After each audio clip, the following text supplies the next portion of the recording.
Oke, terus yang kedua adalah saya akan mute all semuanya.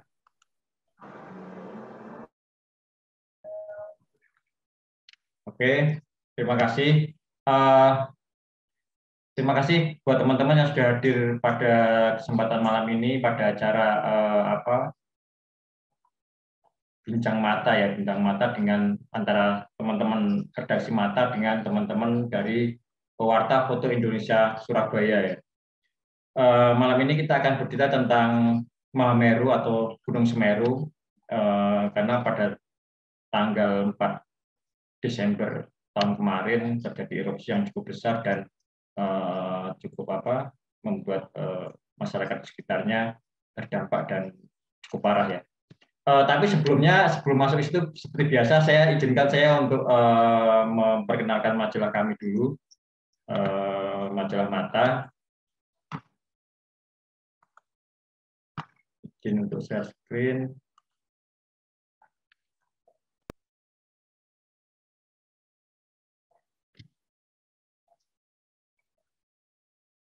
Oke, jadi majalah Mata terbit dalam versi digital dan versi cetak, walaupun versi cetaknya belum sebanyak yang versi digital ya. Jadi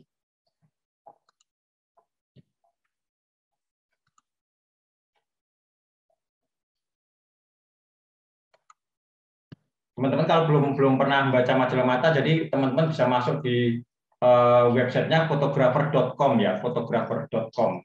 Cukup mudah untuk diingat, fotografer.com. Terus di situ ada tab majalah, bisa diklik.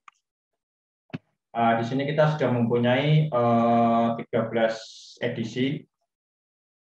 13 edisi yang terakhir kemarin adalah Mata Biru, dan kita memiliki 15 rubrik ya, 15 rubrik di dalam setiap majalahnya. Yang terakhir kemarin kita membuat tambahan satu lagi rubrik tentang perjalanan. Saya akan share sedikit. Ini yang edisi ke-8, di mana edisi 8 ini kita bercerita juga tentang, mudah-mudahan internet saya nggak parah ya, karena ini pakai wifi di rumah. Oke, masih loading. Jadi kita mempunyai 15 rubrik. Ini edisi ke-8 adalah edisi yang tentang kemerdekaan Indonesia ya. Jadi di sini kita banyak tentang sejarah dari Pak Karno sampai bisa foto istana ya. Dimana sini juga peran dari pewarta foto juga sangat. Saya akan loncat-loncat saja biar tidak terlalu lama. Terus di sosoknya itu kita menampilkan Bang Julian Siombing yang juga mungkin teman-teman pewarta foto juga cukup kenal ya. Kenal. Terus di rubrik profesinya kita ada teman pewarta juga, Abdul Rizky dan Budi Anung. Ya, ini banyak bercerita tentang kegiatan istana ya. Karena tematiknya pada yang edisi 8 ini adalah tentang kemerdekaan dan istana. Ini tentang buku-buku internet saya agak lemot ini.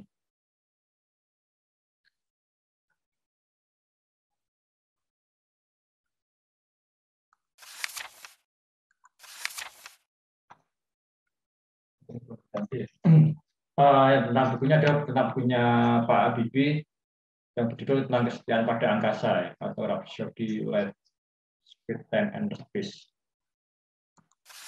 Terus yang di rubrik jelajah Nusantara kita bercerita tentang Bromo, di mana Bromo ini juga dekat sekali dengan Gunung Semeru ya. Jadi mungkin dua gunung ini sumber magmanya sama ya dulunya ya. Ini Semerunya di sini. Kita juga punya rubrik foto cerita.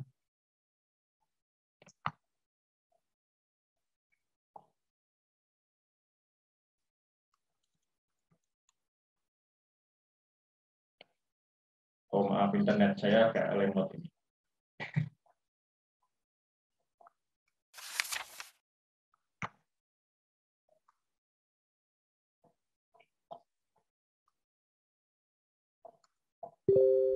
Nah, jadi di kita juga membahas tentang etika dan legalitas yang dimana tercakup mengenai eksklusif fotografer dan sampai perlindungan hukum ya. Jadi teman-teman kalau pernah merasa fotonya diambil orang tanpa izin, dari sini ada hak ekonomi dan hak moral.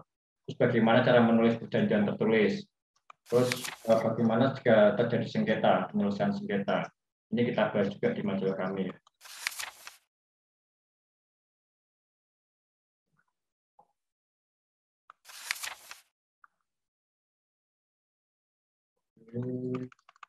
Kayaknya ini cukup remote ini ya.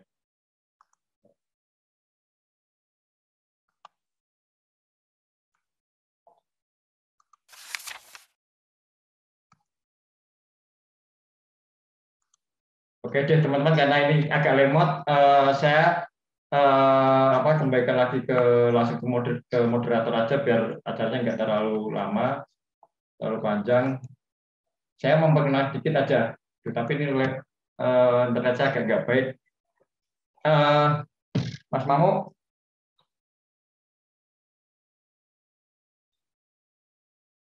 jadi teman-teman kita di Majalah Mata kita ada program baru namanya selain kemarin ada program dosen tamu,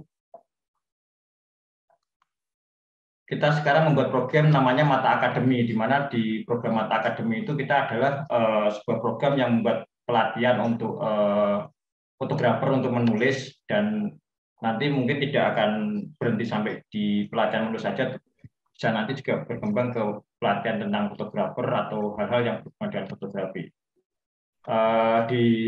Di Mata Akademi ini nanti yang mengelola adalah Bang Arbain sama Mbak Marisa Tunjung Sari, dan mungkin nanti juga Mas Mamu bisa membantu untuk menjadi guru mentornya di Mata Akademi ini.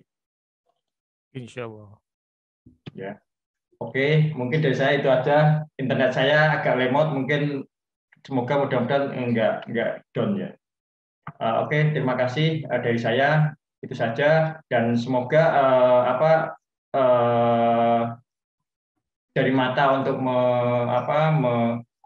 menjalin komunikasi dengan beberapa teman atau beberapa komunitas di seluruh Indonesia ini bisa terjalin dengan baik. Salah satunya adalah dengan teman-teman pewarta foto Indonesia Surabaya. Mudah-mudahan kerjasama ini bukan cuma nanti akhirnya di online saja, tapi mungkin kita bisa kerjasama secara offline ya. Dan kebetulan juga saya infokan di redaksi Mata ada Bang Reno Esnir sebagai redaktur juga, dan kemarin waktu saya tawarin untuk jadi narsum, beliau agak keberatan mungkin karena ada acara atau apa ya. Oke, terima kasih, itu aja dari saya Mas Mamu. Waktu dan acara saya serahkan ke Mas Mamu. Terima kasih. Oke, terima kasih Mas Andi. Selamat malam, selamat datang teman-teman semua di seluruh wilayah tanah air. Terima kasih untuk narasumber kita malam ini di acara Mata, teman-teman dari PFI Surabaya yang hari ini punya hajat besar, pameran foto Mahameru ya. Sudah hadir teman kita fotografer Surabaya, yaitu Dipta Wahyu dari Jawa Pos dan Mas Priyanto ya, Priyanto Puji dari Surabaya juga. Nah, nanti sebelum kita saya akan membagi bola ke dua teman ini, nanti Cak Arbain akan kasih sharing singkat gitu ya tentang pengalamannya menjelajah atau memotret Semeru. Nah, kesempatan pertama mungkin akan kita sampaikan buat teman-teman di PFI untuk ngasih latar belakang tentang pameran dan segala macam. Seperti kita tahu, kita Indonesia berada di cincin api ya. Dia jadi berada di deretan negara-negara yang memiliki jalur gunung berapi. Dari sekitar 1.500 gunung berapi dunia itu 120-an lebih itu ada di kita di Indonesia. Jadi bisa dibayangin betapa kita rentan akan erupsi dan sehari-hari. Dan bentuk kontribusi teman-teman jurnalis tentu saja di sisi pendokumentasian yang akan berguna kelak di masa depan untuk pendidikan, pengetahuan, dan sebagainya. Oke, langsung aja ke teman-teman PFI Surabaya. Mungkin ke Mas Dipta dulu atau Mas Suryanto Puji. Dipta. Mas Dipta dulu aja, Mas. Oke, silakan Dipta. Waktu dan tempat kami persilakan.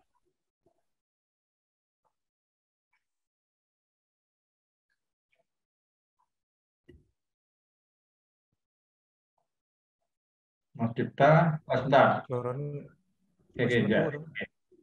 Belum keluar. Enggak, Mas. Di mute dulu. Sudah saya jadikan co-host. Oke. Iya, silakan. Halo. Halo. Dengar ya, Mas? Halo. Udah, Mas. Assalamualaikum warahmatullahi wabarakatuh. Selamat malam buat teman-teman fotografi Indonesia semuanya. Dan salam hormat saya kepada Bang Arbain. Selamat malam, Bang Arbain. Kita dulu sering ketemu liputan, kalau di liputan sama Bang Arbain, papasan gitu, saya fotoin terus saya mention ke Twitter gitu. Loh, kamu di mana kok nggak nyapa dan sebagainya. Saya pemuja rahasia aja lah, Mas. Oke. Terima kasih atas kesempatannya dari Majalah Mata, Mas Andi. Terima kasih banget untuk kesempatannya kita dari teman-teman PFI Surabaya. Hari ini kebetulan mempunyai acara perdana kita, pameran fotografi. Pameran fotografi PFI Surabaya ini terbilang perdana karena memang kita vakum kurang lebih 5-6 tahun yang lalu kita sudah terakhir pameran. Jadi kita mungkin melewatkan beberapa momentum-momentum kegiatan yang bisa dipamerkan, tapi kita belum ada kesempatan dan waktunya saat itu. Terus kemudian akhirnya kita dengan waktu PFI Surabaya ada kepengurusan yang baru, kita mulai berpikir bagaimana kalau misalnya kita melakukan kegiatan pameran lagi. Oke, momentum itu akhirnya terdapat ketika kami dari Surabaya, beberapa teman-teman dari pewarta foto di Surabaya ditugaskan di Semeru waktu itu pada tanggal 4. Sangat mendadak sekali sih waktu itu. Jadi kita teman-teman berangkatnya juga mendadak, liputannya juga mendadak karena memang peristiwanya besar sekali. Jadi perusahaan kita, media masing-masing memprioritaskan untuk berangkat. Terus kemudian pameran ini juga terbentuk karena kita waktu itu iseng aja setelah kita pulang dari Semeru, terus kita ngobrol, kita sharing di warung kopi gitu, apa ya yang kira-kira bisa membuat kita berkegiatan lagi gitu. Bagaimana kalau kita tampilkan pameran foto yang tentang Semeru kemarin, erupsi. Wah, kayaknya kok terlalu ekstrim ya, atau terlalu mungkin gambar-gambarnya terlalu serem, apa yang sekiranya membuat Semeru itu selalu indah dikenang oleh semua warga Jawa Timur atau seluruh warga Indonesia, meskipun peristiwa alamnya kemarin yang erupsi itu membuat kita sangat was-was sekali. Dan untuk warga di sana juga itu merupakan letusan erupsi yang dahsyat seperti itu. Terus akhirnya kita bikin konsep sama beberapa senior PFI Surabaya, gimana kalau kita bikin event pameran menunjukkan foto-foto aktivitas Semeru dari masa ke masa. Wah, kayaknya menarik sekali itu. Jadi mungkin ada dari sisi landscape-nya, dari sisi keindahan yang ditampilkan dari Semeru, hingga terakhir kemarin Semeru mengalami erupsi. Akhirnya persiapan kita emang tidak lama, persiapan kita cuma 1 bulan menyiapkan ini semua, karena kita alhamdulillah dibantu oleh teman-teman yang sangat kooperatif untuk bisa mewujudkan pameran ini berjalan dengan baik. Dari beberapa pihak-pihak sponsorship dan sebagainya merupakan teman-teman lama, semacam kita membangunkan mereka kembali untuk berpartisipasi. Terus akhirnya mereka oke, dan alhamdulillah hari ini sudah terlaksana. Tadi dibuka oleh Ibu Gubernur Jawa Timur, kemudian dihadiri oleh Bupati Lumajang selaku tempat di mana erupsi Gunung Semeru itu waktu itu berlangsung di beberapa daerah sekitarnya. Terus kemudian alhamdulillah ini acara berjalan hingga nanti tanggal 26 hari Sabtu. Selain itu pula kita juga membuka open donasi bagi pengunjung atau teman-teman yang ingin berdonasi untuk Semeru, bisa disalurkan ke kami. Nanti kita akan serahkan semuanya ke Pemkab pemerintah Kabupaten Lumajang. Jadi memang kita nggak hanya pameran aja, tapi kita juga bukan donasi, karena PFI sendiri di beberapa daerah sudah memulai membuka open donasi. Kita ini sebenarnya tergolong agak sedikit telat, tapi kita ingin membuat sesuatu donasi yang bisa kita lihatkan visualnya yang terjadi di Semeru waktu itu, dan keindahan-keindahan lain di Gunung Semeru yang mungkin banyak orang belum tahu atau pengunjung belum lihat bagaimana gitu. Terus selain itu juga acara ini ya bertujuan untuk mengumpulkan kembali teman-teman fotografi Surabaya,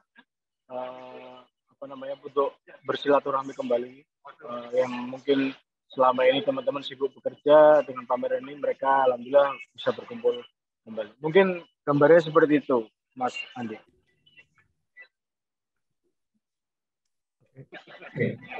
Thank you. Ya, thank you Dipta. Langsung aja pula umpan ke Suryanto dari PFI Surabaya juga. Ada yang mau ditambahkan, Mas, tentang mungkin konsepnya segala macam, bagaimana kuratoria, bagaimana peran dari masing-masing teman PFI. Saya sudah lihat beberapa portfolionya. Itu juga teman-teman mungkin yang belum tahu, hari ini teman-teman Surabaya, PFI Surabaya sedang pameran di Royal Plaza gitu ya, di Surabaya. Kalau yang di Surabaya bisa mampir ke situ. Nah, mungkin Mas Suryanto bisa kasih info kepada teman-teman di sini bagaimana proses fotonya, kuratorial, segala macam hal yang teknis yang mungkin layak diketahui oleh teman-teman di Surabaya dan semuanya di tanah air. Terima kasih. Silakan, Mas. Selamat malam, Mas Mamu, Om Marbain. Tes. Masuk ya, Mas, suaranya?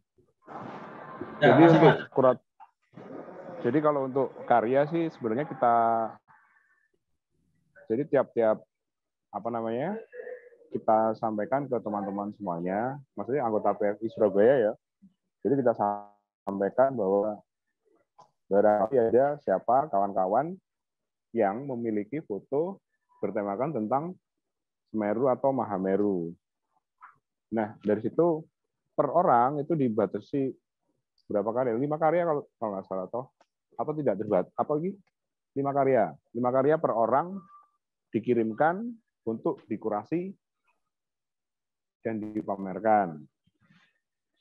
Dari sekitar 200-an foto itu jadi pengumpulan foto itu sampai 200 foto dikurasi sampai jadi 50 foto, Mas. Itu sih. Kalau untuk pemilihan fotonya memang hampir sama dengan kayak seperti yang disampaikan Mas Dipta ya. Jadi kita memang tidak membatasi foto pada saat bencana kemarin, tapi juga foto-foto Semeru yang dari tahun lama, Mas. Misalkan tentang Gunung Semerunya atau kehidupan masyarakat yang ada di sekitarnya. Gitu, Mas. Sudah? Mas Suryanto? Aman, sudah? Oke. Sudah. Ya, Thank you Mas Suryanto. Sebelum nanti mungkin ada yang mau di-share Dipta ya. Ada yang mau di-share nggak malam ini? Mas Dipta kayaknya. Kalau ada, mungkin bisa sekarang sebelum nanti setelah share screen Mas Dipta, portfolio teman-teman nanti akan langsung ke Bang Arbain untuk ngomong experience-nya. Jadi tunggu setelah Dipta mau kasih share screen mungkin ya tentang foto-foto yang ditampilkan. Silakan Dipta. Oke, saya mungkin akan share screen tentang booklet dari foto-foto yang akan ditampilkan di pameran ya, Mas. Saya izin share screen, Mas. Ya, Mas.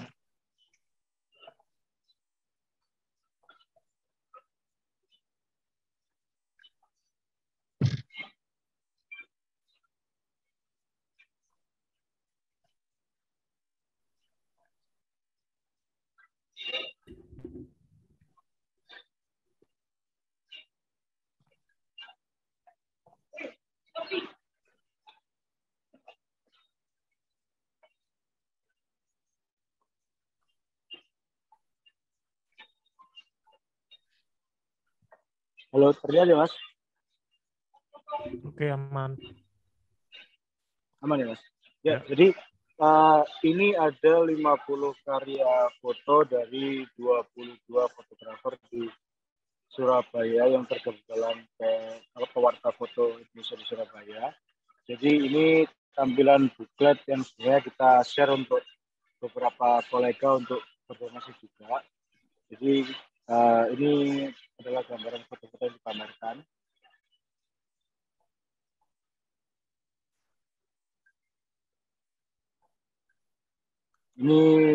Ini kebetulan yang pertama ini foto saya. Ini foto saya waktu pertama kali saya datang di lokasi kejadian. Waktu itu sekitar pukul 12 malam.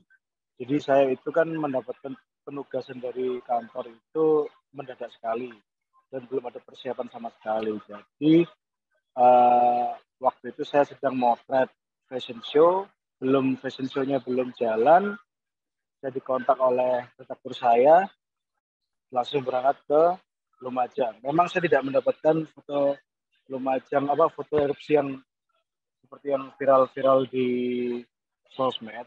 Kita hanya mendapatkan ya proses aftermath-nya, jadi setelah erupsi itu muncul. Jadi ini foto di salah satu kampung namanya Kampung Renteng.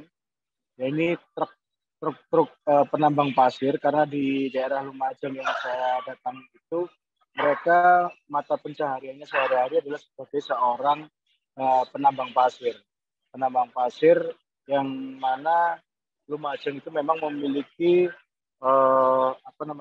salah satu kualitas pasir yang baik. Jadi di Lumajang ini sendiri memang terkenal pasirnya, dan dampak yang ditimbulkan oleh abu vulkanik yang keluar itu saat erupsi itu menenggelamkan salah satu desa. Dan ini salah satu truk yang waktu itu menurut warga ceritanya dia akan baris untuk keluar di daerah aman. Jadi mereka ini berbaris. Ini yang masih utuh separuh terlihat. Jadi yang lainnya sudah tenggelam. Nah ini saya waktu itu diajak oleh warga untuk melihat situasi di sana. Terus warga-warga ini mencoba-coba mengutak-atik, melihat ada korban atau tidak, melihat mesinnya jalan atau tidak. Jadi akhirnya saya ikuti, saya dapatkan gambar foto ini. Kemudian ada karya saya lagi. Ini waktu hari ke-5 ada banjir susulan di desa Kamar Kajang. Dia erupsi, jadi tanggul yang di gunung itu jebol dan akhirnya jajaran lahar dinginnya itu mengikuti arah jalur sisa yang kemarin erupsi pertama. Terus kemudian dia membelok ke arah rumah warga sehingga dia merendam membuat menenggelamkan beberapa rumah di daerah Kamar Kajang. Ini saya waktu datang ke sini belum ada seperti ini, belum ada lumpur dan banjir seperti ini. Jadi tiba-tiba hari berikutnya ada banjir sebulan, terjadilah peristiwa seperti ini. Terus kemudian, ini bagian dari desa Kamar Kajang tadi itu. Ini karya dari pewarta foto Antara, Mas Marul.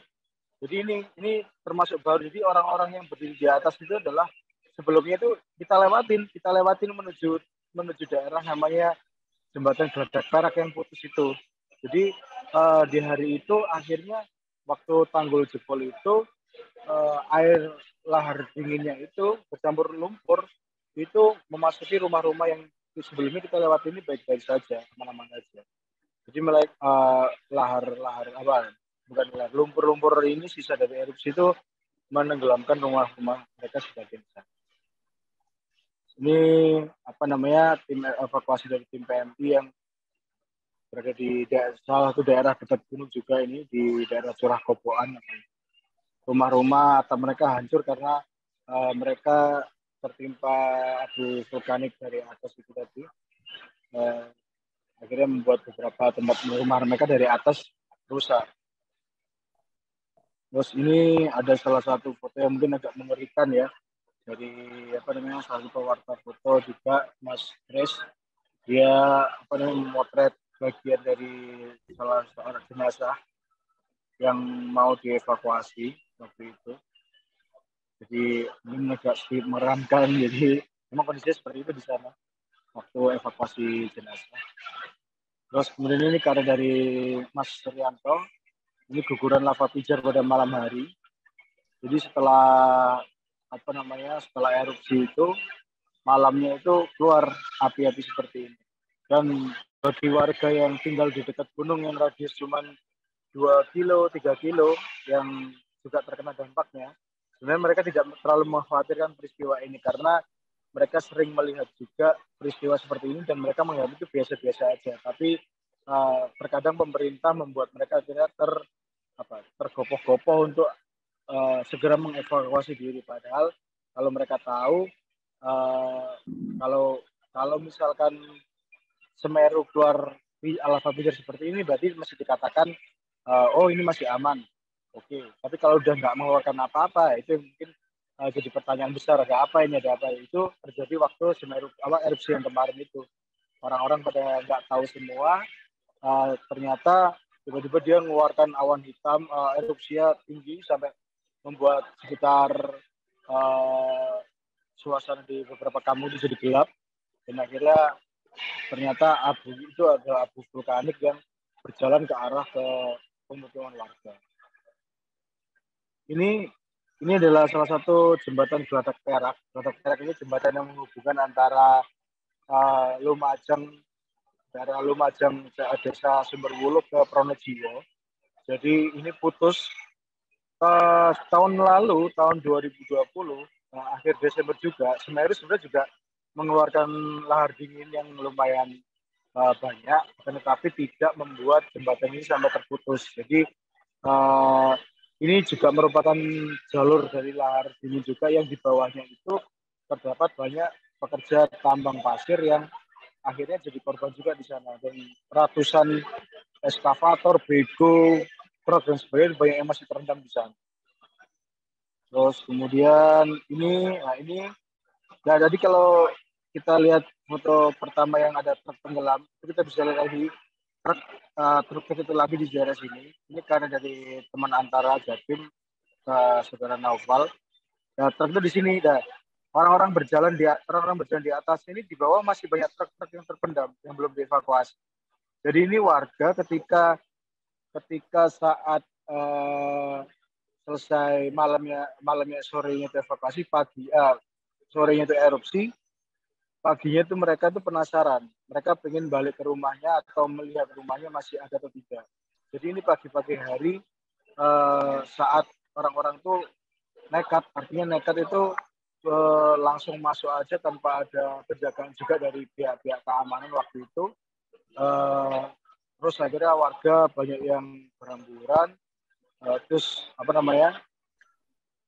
petugas-petugas di sana juga belum banyak yang melakukan penjagaan atau melakukan mitigasi di sana, karena warga juga banyak yang protes karena ingin melihat, dipikirnya aman. Padahal kalau kita lihat mereka ini, rumah ini tertimbun lahar dingin dari erupsi gunung itu yang masih panas gitu. Jadi ini orang-orang kalau misalkan kerendam kakinya, jatuh di situ, masih terasa sangat panas sekali. Karena waktu itu saya juga merasakan sendiri ketika saya terjebak motor di situ. Saya kira pasir itu atau lumpur itu keras, ternyata saya injek. Mungkin karena berat badan saya juga besar ya, jadi pasirnya nggak kuat, akhirnya kaki saya masuk. Dan ketika saya angkat, sepatu saya jebol langsung. Jadi sedikit membawa derita juga untuk liputan. Terus ini salah satu rumah warga di daerah Curah Koboan kalau nggak salah. Ini ayam-ayam yang situasionalnya memang seperti ini, ada banyak terjebak seperti ini. Ada ayam, sapi yang beberapa kali memang terjebak lumpur, nggak bisa keluar. Terus ada yang sampai mati, ada yang sampai sekarat di sana karena kena abu vulkanik tadi. Terus ini warga setelah erupsi terjadi, warga nekat masuk, mereka masuk rumah masing-masing untuk melihat apakah banyak barang-barang yang bisa diselamatkan. Mereka selamatkan ternak-ternak mereka, karena waktu itu di sini banyak warga yang bilang ada warga-warga lain yang masuk ke daerah sini. Mereka mengambil motor atau mengambil beberapa barang-barang yang bukan milik mereka. Jadi ada yang mencuri di situ. Jadi waktu hari keempat kalau nggak ketiga itu ada screening dari warga, ada screening kalau kita masuk daerah situ dipastikan kamu warga sini apa bukan. Seperti itu. Waktu itu kita sebagai media, karena kita liputan ya, kita ngobrol kalau kita dari media, terus baru dipersilakan masuk, baru dipersilakan untuk bisa masuk ke daerah tersebut. Ya, ini foto udara dari Mas Tresnadi menggunakan helikopter waktu itu. Beliau waktu itu bersama mendapat privilege khusus dari pejabat setempat, jadi dia naik helikopter memotret ini lahar dingin yang menenggelamkan beberapa kampung yang di situ. Ini terlihat masih ada beberapa perumahan-perumahan. Ini merupakan jalur lahar dingin dari Gunung Semeru yang waktu itu erupsi. Kemudian ini kondisi rumahnya juga yang dilihat dari udara dan helikopter. Ini di salah satu tempat truk yang tadi itu. Jadi ini di foto yang kecil ini saya dapatkan waktu pagi hari. Jadi kita harus berangkatnya memang kadang-kadang untuk mencari momen terbaik itu kita nggak tahu waktunya berapa, tapi kita ketika ada cahaya sedikit yang masuk, kita harus segera untuk merapat ke lokasi-lokasi yang memang kita bisa mendapatkan momen terbagus. Di sini saya juga ada buka donasi, mungkin dari teman-teman webinar yang ada di sini, mungkin yang ingin menyalurkan donasinya, mungkin bisa ke sini, kita nanti akan salurkan, atau jika nanti teman-teman berdonasi dengan nominal tertentu, bisa memilih salah satu foto yang diinginkan, kita kirim cetak, nanti kita sebagai ungkapan kita rasa terima kasih kita kepada para donatur. Kemudian ya, ini jembatan Badak Perak sebelum putus. Jadi ini foto ini tahun 2020.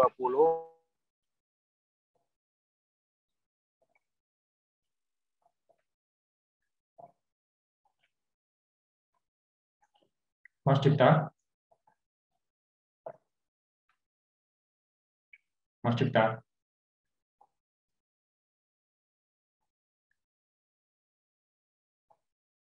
Mas Cipta monitor. Mas Suryanto masih? Ya, Mas. Mas Ciptanya putus nih kayaknya.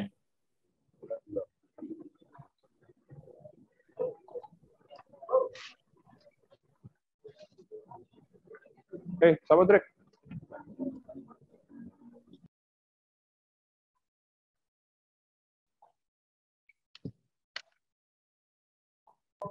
Halo, halo. Bentar, Ya, Mas. bentar, cek.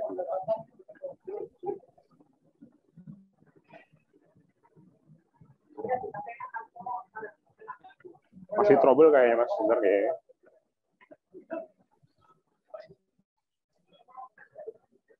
Koneksinya atau apa, Mas? Koneksinya sebenarnya. Koneksinya. Udah, saya bisa tempat soalnya. Sama Dipta. Oke, ini tak tutup dulu ya share screen-nya ya, biar tidak berat. Oke.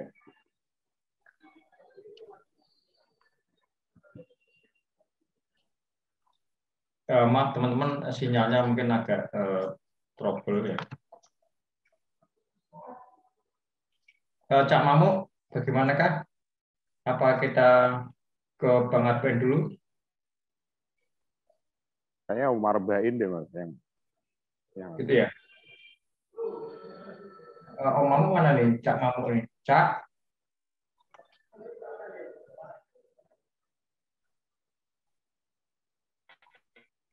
Bang Arben sambil gimana nih Cak? Mau di ke Bang Arben dulu apa nunggu Mas Dipta lagi?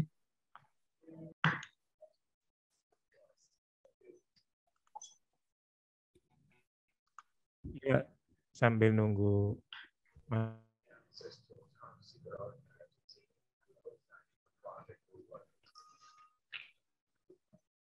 ini take over dulu sambil nunggu Mas Dipta atau teman-teman dari Surabaya. Silakan Cak Arbain. Oke, nah, terima kasih, saya nggak lama. Selamat malam semua. Saya senang lihat PFI Jatim punya acara besar. Oke, jadi saya mau Surabaya ya, buat Jatim ya. Bukan. Oke. Tuh loh, gambarnya kok. Sorry. Ini tadi saya close. Oke, ya. Oke, jadi saya mau share screen aja.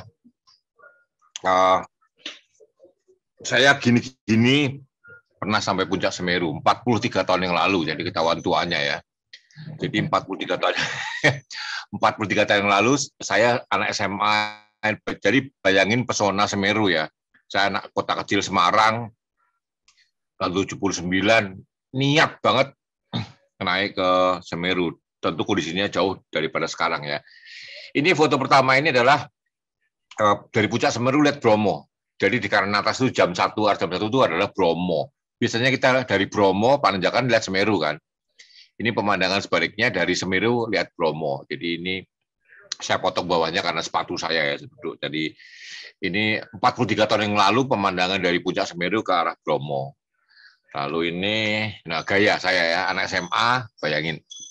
Saya masih gondrong, senternya segede gambrong, pakai celana tentara, jaketnya jaket jeans, bayangin naik gunung jaket jeans ya, 43 tahun yang lalu, seperti itu kondisi. Itu belakang itu adalah kawahnya Bromo. Tiap 15 menit tuh ya meleduk ya. Ini pas nggak meleduk, karena pas meleduk bau itu bau belerang ya. Oke, ini pendakian kami ke arah Semeru, itu Semeru. Kita dari Ranupane ke arah, saya lupa nama-nama tempatnya ya, sampai ada Ranukumbolo dan sebagainya. Ini tampang saya 43 tahun yang lalu, ya, ranselnya Anda lihat, ransel buatan Kauman Semarang ya, jaket, ya buatan Kauman, jaketnya jeans, celananya tentara bayangin ya, jadi nggak proper banget untuk zaman sekarang ya. Jaket jeans itu kalau basah udah selesai kan sampai dalam-dalamnya. Untung waktu itu nggak hujan sama sekali. Ini es setelah Ranukumbolo naik dikit, pagi-pagi kami tinggal ke Ranukumbolo, es semua ya. Ini saya potret dengan kamera yang seadanya waktu itu, pakai film masih ya. Ini masih lagi tadi juga. Ini biasa senang difoto dulu ya, saling jadi motret. Nah, saya dulu bersama beberapa teman yang pioneers ya. Saya nggak tahu apakah yang pionir sekarang masih mengenalin beberapa orang yang pionir di foto ini. Bendera biru itu bendera SMA saya depan sok gaya-gayaan itu. Beberapa teman-teman saya SMA yang belakang yang oranye itu kalau nggak salah dari Malang ya. juga Mas yang depannya ada helm itu juga itu bukan dari SMA saya. Sisanya adalah teman-teman SMA saya. Ini pemandangan on the way naik juga ya. Saya lupa di daerah mana ini karena film nggak tercatat ya. Urutannya gimana saya juga udah lupa. Ini Ranukumbolo. Ini yang nomor 2 dari kiri yang pakai topi itu Pastor Nicholas Dumes, kepala sekolah saya yang membawa kami ke Semeru. Beberapa teman di sini juga sudah meninggal dunia. Satu yang saya ingat Marjuki, ini teman saya Marjuki yang membawa lampu tank biru itu, sudah meninggal dunia sekitar 10 tahun yang lalu. Ranukumbolo pagi hari ya, dulu 43 tahun lalu seperti ini, 43 tahun lalu ya. Ini perjalanan kami, ya yang SS ini ya, depan ini adalah semak-semak yang terlapisi es 43 tahun yang lalu, tahun 79 bulan Juli 79. Ini pemandangan menjelang puncak Semeru. Ini kembali yang meluk saya itu Dr. Sunar Utomo sudah meninggal dunia beberapa bulan lalu ya kena COVID. Dia dokter di Semarang yang khusus menangani COVID, tapi dia meninggal karena COVID. Jadi yang meluk saya itu Sunar Utomo namanya, dokter meninggal karena COVID, padahal dia dokter yang incas menangani COVID. Dia selalu menawarkan, kalau COVID sini bawa ke saya, tapi akhirnya dia menyerah oleh COVID. Udah, ini foto saya yang bisa saya temukan dari film.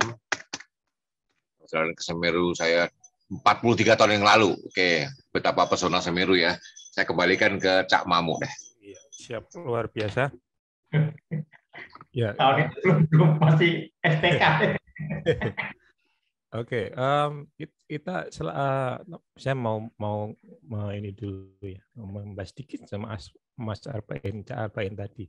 Sedikit tapi membuat terutama saya jadi keinginannya lebih tinggi ya. Kalau saya kebanyakan kita melihat foto-foto yang bertebaran di Semeru itu adalah yang ya era-era kita ya, dekade kita, usia-usia kita. Yang baru, yang mempesona segala macam. Tapi malam ini mungkin dari suatu yang istimewa. Sayangnya Cak Arpain nggak ngasih foto yang lain gitu ya. Jadi penasaran. Mungkin akan jadi ya saya usulkan secara forum terbuka Cak Arpain kasih foto-foto 2-3 dekade lalu kayak apa sih gitu kan. Seperti itu untuk memberi warna baru buat teman-teman fotografi di Indonesia. Nah, sekarang saya akan kembali ke Mas Dipta. Apakah sudah bisa aman suaranya, Cak Dipta? Atau masih trouble dan problem? Cak Dipta belum bisa? Belum bisa ya? Belum masuk juga kayaknya. Oke, belum masuk. Oke, kita langsung aja ke sesi tanya jawab mungkin dari teman-teman di sekitar berapa 59 termasuk moderator dan panitia gitu ya. Dan pembicara. Mungkin ada yang mau dikonfirmasikan atau ditanyakan ke semua narasumber termasuk Cak Arpain, Mas Suryanto dan Dipta. Ada pertanyaan mungkin teman-teman sekalian yang hadir malam ini yang mau disampaikan. Itu ada pertanyaan. Apa yang paling beda secara mencolok di Semeru yang ditanyakan ke siapa ya? Pertanyaannya ke siapa ini, Mas Hargunin? Ke Cak Arpain kali ya? Ya, Cak Arpain bisa bantu jawab. Semeru hari ini berdasarkan pengamatan teman-teman dan Semeru 40 tahun yang lalu, apa yang beda banget di mananya? Saya dulu di Ranukumbolo, Ranupane itu sepi banget. Sekarang Ranupane itu katanya penuh rumah-rumah ya di Ranupane. Terus satu lagi, Prasasti Suwogi itu waktu saya ke sana tahun 79 itu di Lautan Pasir. Kami camping terakhir sebelum nanjak ke puncak itu kami camping di situ itu Prasasti Suwogi. Fotonya pernah saya naikkan di Facebook saya, tapi saya cari-cari nggak ketemu. Terus ada seorang yang menanggapi menyatakan bahwa Om sekarang Prasasti itu nggak di situ, tapi di mana itu saya lupa. Prasasti Suwogi ya, itu di Lautan Pasir Recopodo kalau saya namanya Recopodo ya. Di sebelah Recopodo, kita camping di situ, sebelum subuh-subuh kita nanjak ke puncak. Itu yang paling beda adalah posisi prasastinya Suwogi, lalu juga sepinya Ranupane dan Ranukumbolo. Sekarang katanya Ranukumbolo juga udah isinya orang camping semua ya. Dulu benar-benar kami sepi betul ya, jadi masih 43 tahun yang lalu gitu loh, banyak yang belum lahir. Mas Suryanto mau nambahin kayaknya nih. Enggak, Pak. Anu, Mas. Hah? Itu ada. Ya apa kira arah-arah. Dipta Udah masuk ya? belum bisa ya? Kita kayaknya mute dari host kayaknya. Udah. Atau kalau mau diomongin aja, nggak usah Halo, presentasi dulu. Ada? Halo, masuk Mas. Masuk. Oke. Siap. B Mas. Ya kalau belum bisa pakai apa itu presentasi, Apa saya bantu bisa. Ya, Atau ya mungkin Cak Andi kasih share screen dari situ, nanti Dipta yang akan ngomong. Siap.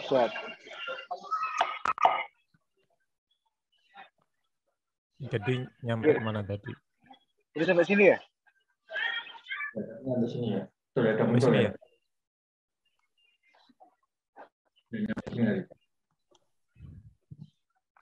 Oke, ini jembatan Geladak Perak. Ini difoto tahun 2020 kan dia sempat memang erupsi yang tahun sebelumnya di 2020 akhir.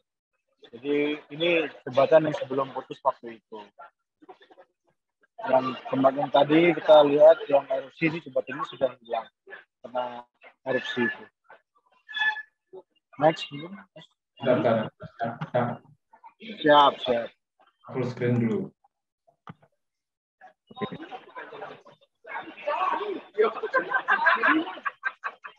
Nah, ini potret seorang warga setempat yang menyelamatkan hewan ternaknya. Waktu itu ini karya dari teman Fajar Jatimnau yang itu dipamerkan juga. Jadi memang beberapa hewan ternak yang ada di sana itu memang kebanyakan mati. Ada satu keluarga yang dia punya 11 hewan ternak, sapi dan kambing, itu mati semua. Jadi bagi mereka kan kalau warga desa itu hewan ternak ini merupakan aset juga. Jadi apapun yang ada, bagaimanapun bentuknya, kalau itu memang masih bisa diselamatkan, mereka selamatkan. Tapi waktu itu di kampung sini ini, saya sih nggak melihat ini waktu itu, karena ini milik teman saya. Waktu itu saya melihat banyak beberapa warga yang harus merelakan hewan ternaknya itu mati karena kena abu vulkanik tadi. Next, Mas. Ini dampak Ini daerah Sumberwulu Candipuro yang lumayan banyak terkena abu vulkaniknya di kawasan tersebut. Di depan sekolah dasar itu ada ini kayaknya warung yang ini taruh dari teman Sahlan dari media Sinha News. Next, Mas. Teman-temannya bisa di silent dulu. Oh, siap. Ya, ini ini karya dari Sahlan juga. Jadi ini memang banyak sekali beberapa rumah-rumah yang terlihat masih banyak baju-baju yang belum sempat dibawa, karena memang waktu itu mereka berpikir bisa menyelamatkan nyawanya dulu daripada membawa barang materi-materi. Jadi perihal-perihal seperti ini waktu saya liputan ke sana masih banyak terlihat. Nah, bahkan jemuran-jemuran pakaian yang belum sempat diambil pun masih kelihatan tercecer di depan rumah mereka. Next. Nah, ini kawasan Kampung Renteng. Ini kawasan ini sih memang punya dampak yang cukup besar karena beberapa puluhan rumah terendam di dalam sini. Jadi ini memang beberapa hari setelah erupsi itu jadi semacam kayak kampung wisata akhirnya. Jadi banyak warga dari luar daerah tersebut atau warga sekitar yang datang melihat-lihat, dia pakai payung, terus kemudian bawa anaknya. Jadi sementara itu ada proses evakuasi juga di situ karena memang tidak ada larangan juga untuk warga bisa masuk karena sempat waktu itu beberapa aparat keamanan memberikan larangan untuk masuk karena belum ada belum ada pengamanan dari SAR atau SAR belum ada istilahnya lampu hijau untuk bisa masuk situ. Mereka akhirnya bertengkar, itu semacam kayak beradu pendapat. Jadi mereka bilangnya ini kan rumahku, kenapa aku nggak boleh masuk? Aku mau tahu apa bisa aku ambil dari rumahku. Mereka ada yang berpikiran seperti itu juga. Terus akhirnya lama kelamaan mungkin aparatnya mungkin juga capek, jadi akhirnya dulu dibuka aja lah. Akhirnya jadi tempat orang wisata, mereka keliling-keliling situ, nggak payung, bahkan ada selebgram, YouTuber yang datang ke situ. Wah, makanya agak sebenarnya kalau dilihat dari situasi waktu itu memang agak miris ya, banyak kepentingan yang publikasinya bukan punya nilai pesan moral tapi justru jadi ajang konten bagi beberapa orang-orang konten kreator gitu. Ini warga yang mulai mengevakuasi beberapa barang-barangnya dari rumah menuju ke tempat yang aman. Ini di daerah Curah Koboan. Next, Mas. Mas, ini jaraknya dari Gunung Semeru berapa kilo ini, Mas? Dari tempat Ibu ini? Ini sekitar 3 sampai 5 kilo, Mas. Ini dekat, termasuk dekat ini. Ini termasuk dekat.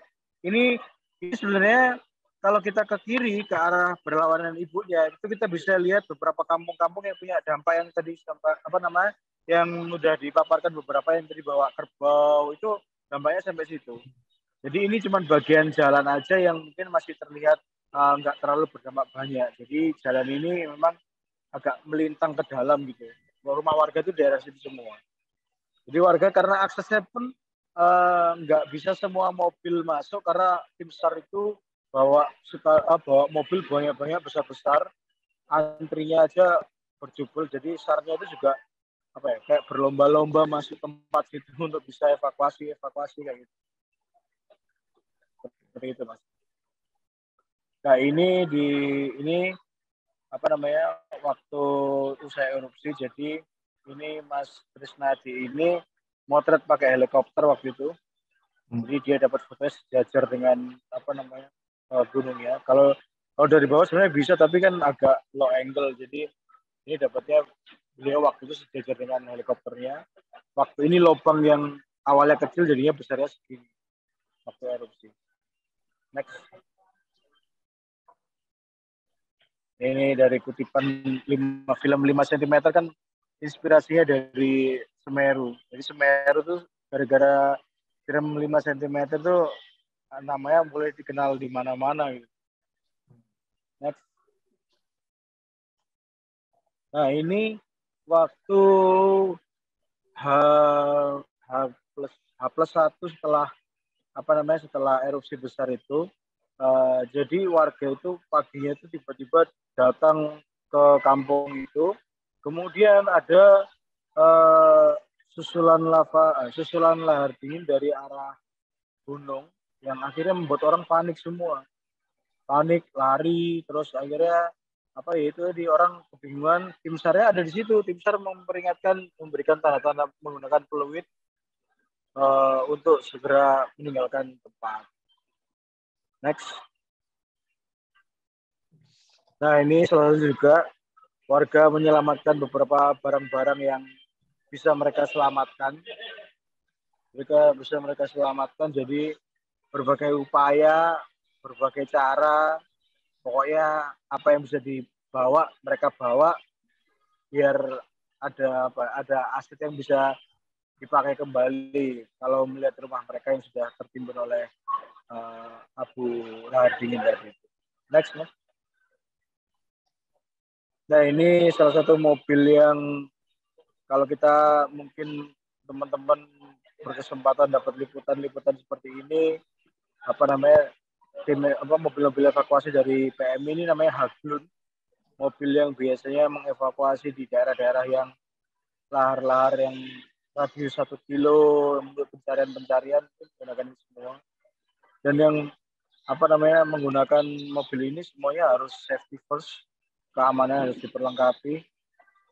Ini namanya mobil Habrun. Ini di mana-mana kalau misalkan dulu teman-teman waktu Merapi meletus pun juga menemukan mobil ini, kalau waktu meletus juga mobilnya selalu ada untuk bantuan evakuasi. Next. Ini waktu itu ini Bu Kofifa Indar Parawansa, Gubernur Jawa Timur waktu menyapa warga memberikan santunan saat erupsi warga di pengungsian waktu itu. Jadi memang peran pemerintah provinsi sampai saat ini sudah memberikan tempat yang terbaik bagi para pengungsi membuatkan hunian sementara dan hunian tetap yang dibangun secara cepat juga untuk mereka tinggal sementara waktu. Next. Ini kondisi rumah yang tenggelam di area daerah Curah Koboan yang masih sama. Jadi itu tim-tim dari BSD, tentara juga ada yang untuk membantu ekskavator untuk membuatkan jalan bagi traktor-traktor yang lain untuk evakuasi. Next. Ini tinjauan ini Bu Kofifa dengan Bupati Lumajang, Bapak Torikul, waktu melihat kondisi dari jembatan yang putus itu. Next. Ini sama waktu kunjungan. Next. Ini sama juga, bayangkan foto-foto waktu pasca erupsi, ada beberapa petani yang masih tetap beraktivitas di sana. Next. Ini rangka-rangka hunian sementara yang dibuatkan oleh pemerintah Provinsi Jawa Timur untuk para warga terdampak erupsi yang nantinya bisa ditinggal untuk di tempat tinggal. Untuk saat ini sudah terbangun, sudah dibangun dengan bagus, sudah jadi bangunannya, jadi sudah bisa beberapa warga untuk mengungsi di sana. Kita belum ada foto update-nya sih, nanti mungkin next time kita mau ke sana lagi. Next. Ini warga di pengungsian. Jadi cerita dikit dengan pengungsian di sana memang waktu itu banyak sekali bantuan-bantuan melimpah. Melimpah itu makanan melimpah, terus pakaian melimpah, apapun kebutuhannya melimpah. Tapi ada beberapa bantuan yang melimpahnya itu akhirnya dibuang karena tidak layak untuk digunakan. Itu pakaian bekas, kata-kata seperti itu. Jadi pakaian bekas itu banyak ditemukan yang bahkan bekasnya tidak wajar untuk digunakan, bahkan sobek, bahkan nggak layak pakai gitu, akhirnya jadi sampah di sana. Nah, waktu itu 2 hari awal-awal sempat viral beberapa media, bahkan akun-akun gosip atau lambe turah yang pernah posting kayak gitu itu ngomong kalau misalkan pakaian-pakaian yang itu banyak yang nggak layak pakai oleh warga-warga pengungsian. Jadi akhirnya setelah berapa minggu kemudian, kalau nggak salah saya dapat info, pemberian pakaian bekas itu di stop dulu untuk sementara waktu. Next. Ini kondisi anak-anak di pengungsian. Jadi mereka tetap harus mengutamakan protokol kesehatan, dipakaikan masker juga. Mereka tinggal di pengungsian yang dibuatkan oleh Kementerian Sosial. Next. Ini salah satu pengungsian waktu mereka tidur, jadi belum ada huntara, belum ada tenda dari Kementerian Sosial, jadi mereka dikumpulkan di satu pendopo istilahnya, satu balai gitu. Mereka dikumpulkan sementara waktu untuk sembari menunggu tempat pengungsian dari Kemensos siap digunakan. Next. Ini ibadah sholat Jumat di kantor di mana? Di pengungsian. Jadi suasananya memang harus serba darurat, di sini mereka buat darurat sholat Jumat darurat juga di situ. Next.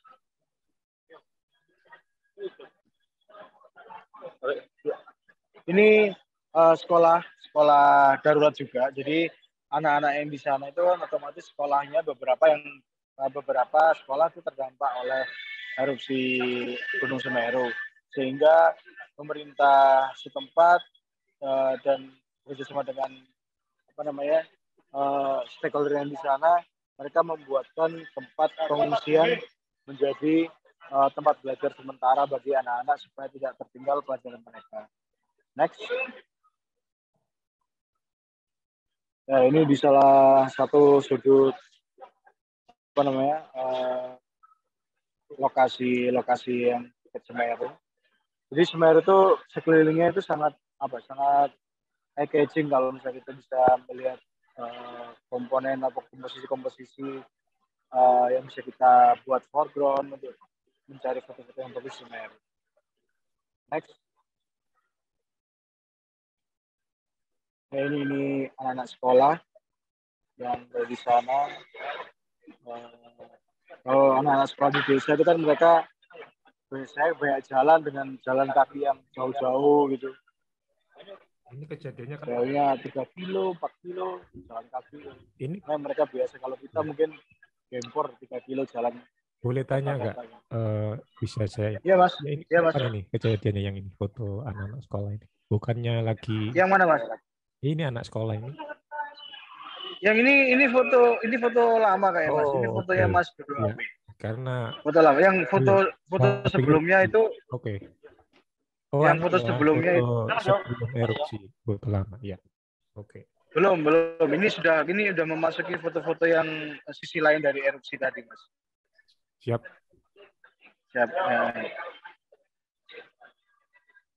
Next.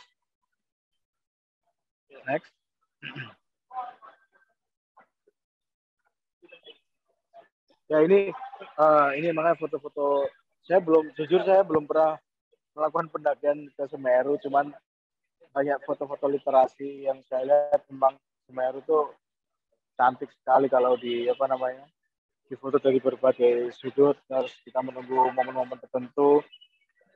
Makanya ini waktu kita ingin pameran, kita tampilkan Semeru dengan berbagai sisi yang kita bisa menjadi mengingat bagi orang bahwa Semeru itu selalu cantik di setiap sisinya. Next. Ini foto lama dari karya Mas Dikit. Ini foto lama waktu ada, kalau nggak salah saya baca captionnya itu salah satu ada acara bersih-bersih Semeru danau di Ranukumbolo, kalau cari plastik sampah dan sebagainya gitu. Next. Nah, ini suasana Ranukumbolo. Waktu ini dipotret Guslan Gumilang tahun 2008 waktu itu. Ya, 2008. Next. Ini dari Gunung Bromo. Jadi banyak wisatawan mesti, karena Semeru selalu terlihat di Bromo. Puncaknya itu gitu. Next. Ini sama. Next. Ya, ini kompleks pegunungan Bromo yang selalu Semeru menjadi gunung yang kayak kalau kita lihat mengayomi gunung-gunung kecil di depannya, lihat Semeru, Gunung Batok dan sebagainya itu. Next.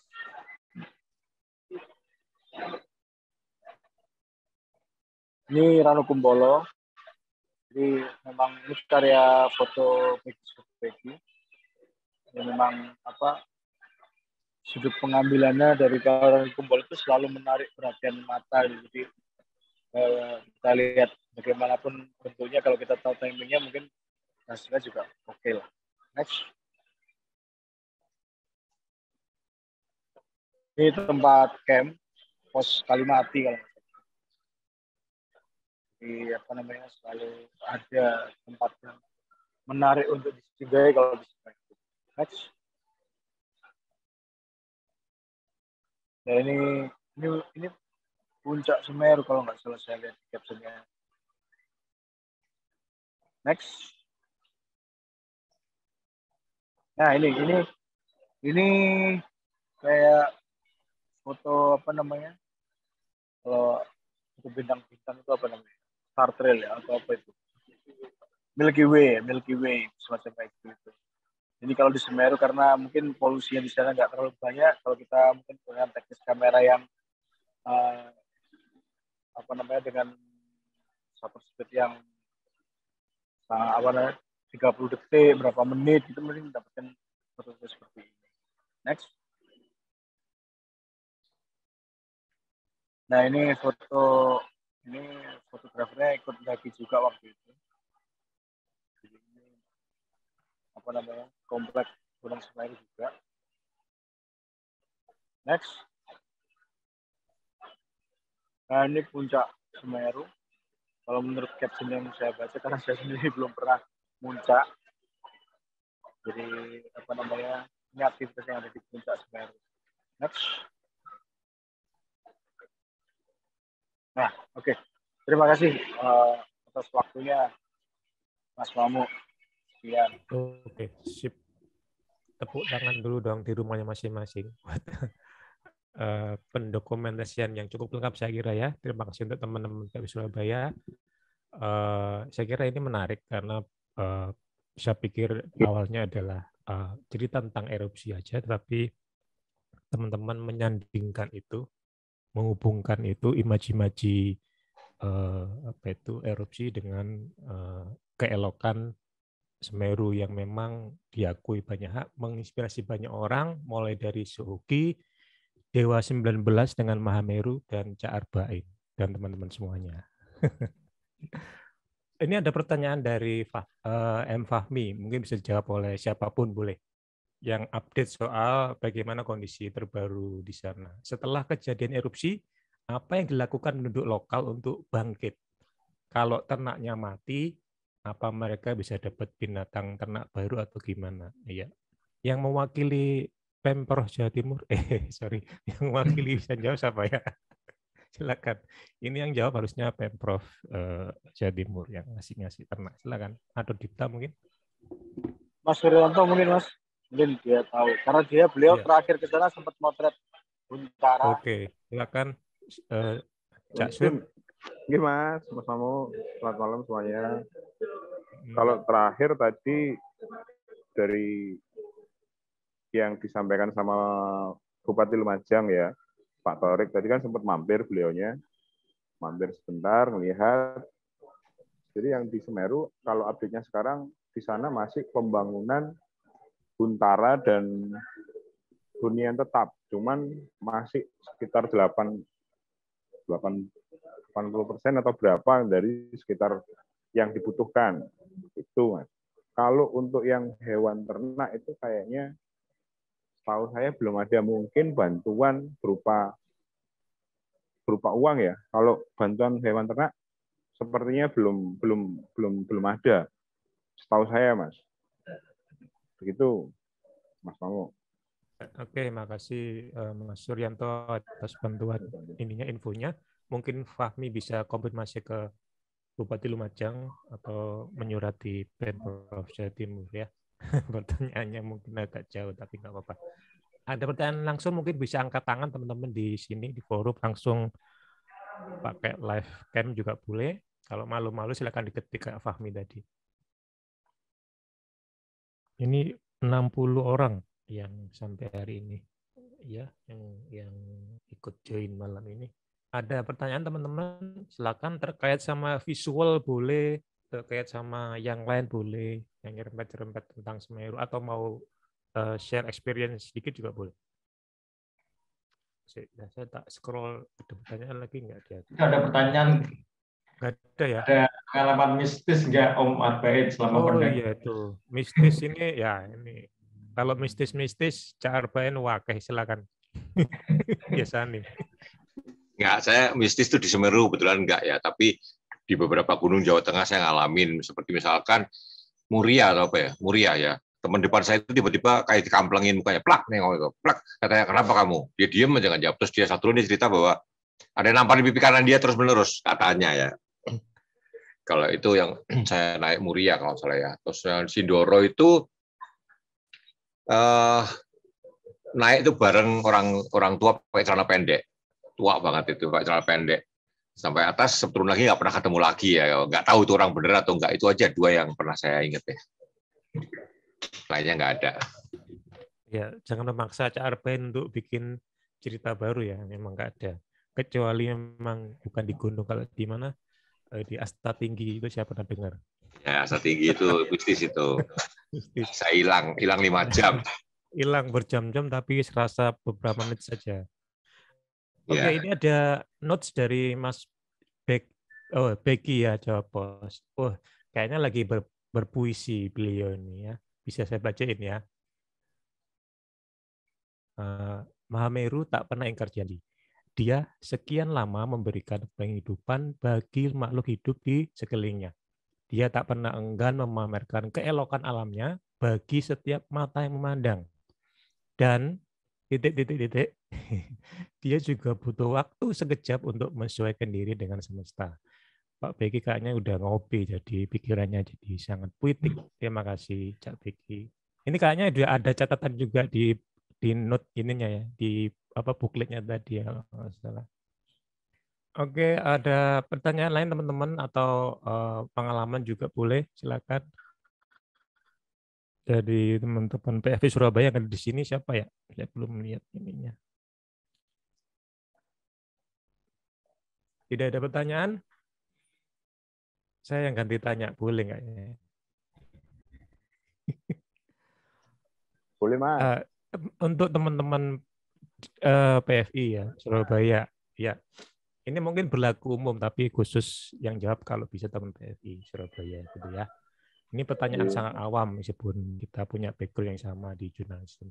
Bagaimana teman-teman mengedepankan safety di lokasi bencana? Gitu ya. Mungkin ini bermanfaat buat semua yang belum pernah atau ingin tahu kinerja jurnalis di lokasi bencana kayak apa, persiapannya di lokasi, kemudian bagaimana makannya, kemudian bagaimana akses kesehatan, akses keselamatan, perhatian kantornya, perhatian istri dan pacar-pacarnya kayak apa juga. Silakan, mungkin ini bisa bantu. Saya dulu ya, Mas. Halo. Monggo, Mas. Monggo ya, Mas. Kalau saya sih, kalau persiapan sih hampir sama ya safety-nya. Maksudnya pasti perlengkapan safety, helm dan lain sebagainya, Google, sepatunya, boot itu sudah pasti dibawa. Kecuali karena kan kita posisikan kita masih di Surabaya ya. Kalau kita ngejar yang namanya hard news-nya, foto yang foto yang awan panas guguran itu sudah pasti kita pasti ketinggalan lah.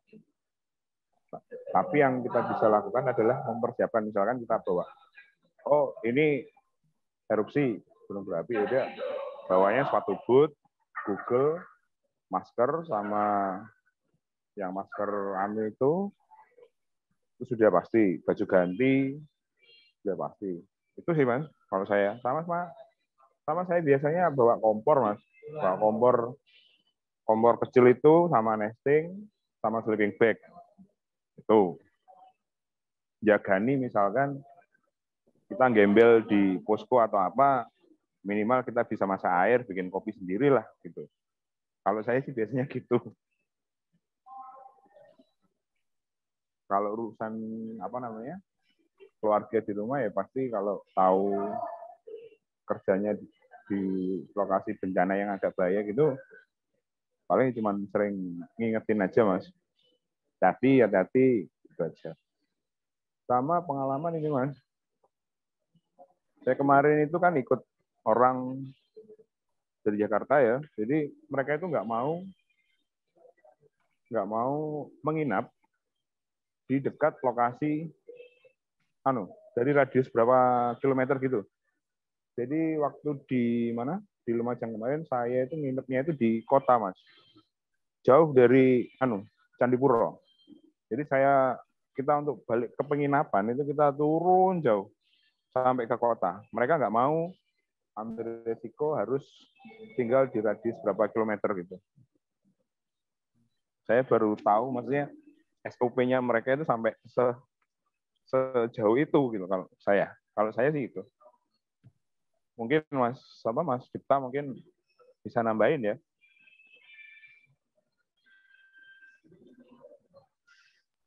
Ya, halo.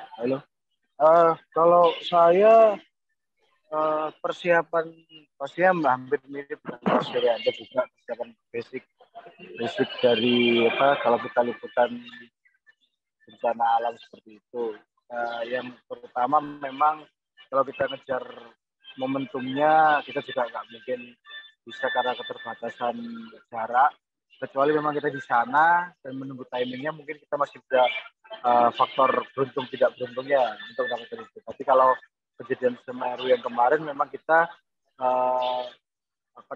memang ditugaskan oleh kantor tuh mendadak, artinya harus segera dilaksanakan, tetapi kita juga harus punya pertimbangan tentang pengetahuan tentang mitigasi bencana juga di sana. Apa yang harus dipersiapkan, membawa peralatan safety shoes, terus helm, kemudian senter, terus obat-obatan, oksigen bahkan, karena kan kondisi di sana kadang-kadang udara juga bercampur dengan abu vulkanik, kadang-kadang kalau membuat kita ngos-ngosan juga perlu oksigen, terus peralatan ketiga yang memang harus sesuai standar dari mitigasi atau SAR.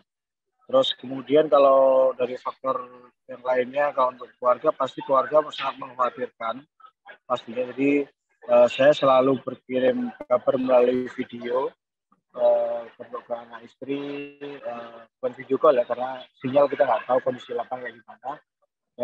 Saya bikin video hari pertama, ini saya di sini liputan ini alhamdulillah Bapak sehat ini saat ini, kondisinya baik-baik saja. Nanti ketika ada sinyal masuk begitu saya kirim ke istri mungkin. Terus yang lainnya untuk masukan makanan, kalau memang kejadian tidak diburu, biasanya saya berhenti di salah satu waralaba gitu, Indomaret apa gitu, beli untuk kebutuhan beberapa 2 hari ke depan. Pastinya kita butuh air, terus kompor nasting itu buat cari makan biskuit. Kita bisa makan biskuit, jadi kalau misalkan kondisi kita nggak ada nasi, nggak ada apa, kita makanya pakai biskuit kalau kondisi seperti itu. Karena kalau bencana kadang-kadang nggak ada toko buka di sekitarnya, apalagi Indomaret dan sebagainya. Waktu saya Semeru itu, saya harus kehilangan sepatu saya karena jebol waktu kaki saya keblok di lahar panas yang agak panas di kampung itu. Saya akhirnya bingung, nggak ada sepatu lain karena saya pikir sepatu saya ini udah safety, ternyata belum. Akhirnya ya sudah, saya beli sepatu karet malah lebih safety. Jadi ya itu perlu dipertimbangkan juga. Mungkin itu dari saya, Mas.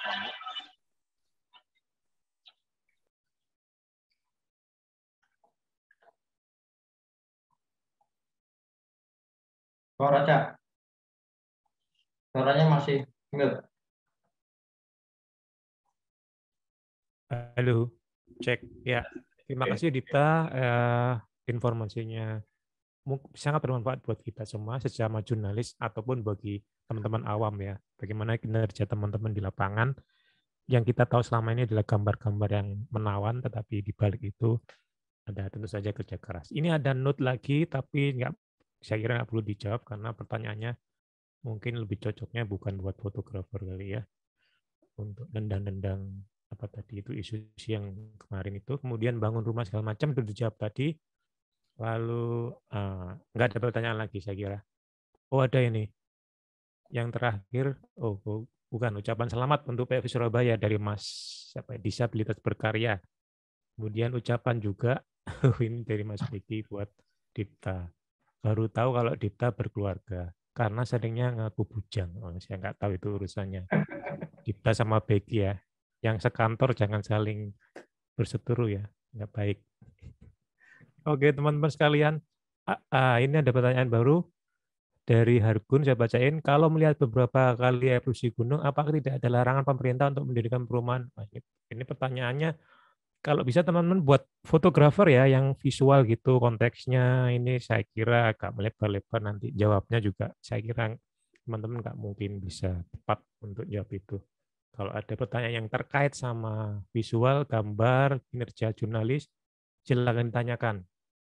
Ya, jadi kalau soal bagaimana pemerintah menangani penduduk segala macam, yang jawab yang punya kapasitas Parmarentah Jawa Timur yang tidak mungkin diwakili oleh teman-teman di sini, kecuali ada orang Pemprov di sini, nggak ada ya yang bisa bantu. Nggak ada ya. Ada pertanyaan mungkin yang lebih oke terkait sama tema kali teman-teman? Apa bisa? Ini kenapa atensinya kepada pemerintah? Mungkin teman-teman perhatian benar sama penduduk ya. Saya kira itu apresiasi juga buat teman-teman sekalian. Ini pertanyaan yang mungkin agak ini juga nyerempet-nyerempet, tapi saya baca juga dari Becky Jawa Pos. Om Arbain bisa tausiahnya untuk liputan bencana, apalagi di tengah era medsos. Nah, ini cocok sebenarnya. Cak Arbain jawab, tapi Mas Becky dan kawan-kawan ada tulisan yang bagus dari Oscar Motulo di Kompas ID. Silakan baca bagaimana Oscar turun ke lapangan dan bukan menyoroti fotonya, ya bagaimana mencatat bencana di tengah medsos. Bisa dibaca di Kompas ID dan Cak Arbain mungkin bisa bantu jawab juga. Silakan. Saya. Ya. Jadi saya liputan bencana itu yang besar tahun 92 itu Flores, tsunami Flores ya, sampai charterin pesawat ke Flores. Itu gempa dan tsunami. Itu saya memang dikirim kantor ya ke Flores sampai beberapa minggu saya di sana. Kalau liputan bencana yang lain lagi, bencana gempa Padang 30 September 2009 itu saya nggak sengaja. Saya berangkat ke Padang itu mau meliput Patu Jawi, nggak pamit kantor lagi, ikut FN. Sampai di sana gempa besar banget, nggak bisa pulang, nggak bisa ngirim foto. Akhirnya saya ngaku dosa, saya di Padang tapi saya nggak bisa ngirim itu. Jadi kalau ngomong intuisi gempa ya, saya nggak punya intuisi. Saya semua berangkat disuruh sih. Yang Padang itu sangat tidak sengaja. Bahkan saya hampir mati itu kalau saya nggak Katili, teman saya si Katili itu kalau nggak maksa makan bebek cabai hijau saya mungkin mati di Padang. Jadi hotel saya peng hotelnya ya, karena dipaksa makan cabai hijau oleh teman saya Katili itu tertunda beberapa jam, mau masuk Padang baru terjadi gempa besar itu. Kalau saya nggak makan bebek cabai hijau, saya sampai Padang masuk hotel cuci muka untuk pesawat jam 9 malam mungkin saya udah gepeng. Jadi saya nggak punya intuisi lah kalau itu. Saya itu nggak sengaja. Kalau yang 92 saya memang dikirim kantor.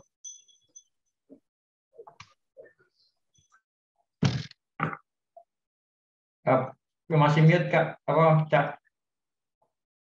Baik, teman-teman pembicara utama Mas Dipta, ini kan mereka siarannya broadcast-nya dari mall. Mallnya mau tutup ini kan, jadi pamit dulu. Kan ini masih PPKM level 4 Surabaya ya, jadi mohon maaf. Oh, level 4, Cak? Kenapa? Level 4? Iya, terakhir kalau nggak salah. Mungkin saya bisa dikoreksi. Terakhir lewat 3, terus saya baca kemarin 4. Gitu ya. Kalau nggak salah, mungkin jatuh turun jadi 3. Tapi apapun memang ini sedang tinggi. Surabaya kedua setelah, kalau nggak salah, Jawa Barat ya. Ketiga baru DKI. Jadi cukup rentan teman-teman ini sebenarnya. Ya, terima kasih untuk Dipta dan teman-teman. Tapi kalau ada yang mau nambahin, mungkin Sudianto masih eksis atau masih standby bisa? Atau Mas Becky gitu ya yang terlibat dalam pameran ya, boleh ngasih masukan. Ya, Suryanto. Iya, Mas. Ada yang mau disampaikan lagi?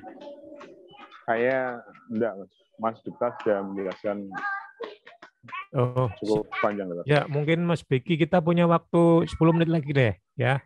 Mas Beki bisa ngasih ini daripada berpuisi terus dari tadi. Silakan Cak Beki sebagai apa itu ya senior PFI Surabaya. Yang fotonya juga ada tadi di pameran ya. Silakan Mas Beki. Ada Ya. komentar kali. Oke. Jangan beraninya cuman bikin puisi ya. Silakan. Ya karena yang maksa mampu ya otomatis saya nggak berani ya. Ini saya lagi deadline di kantor. Ya mungkin yang kalau saya dari sini ini ya,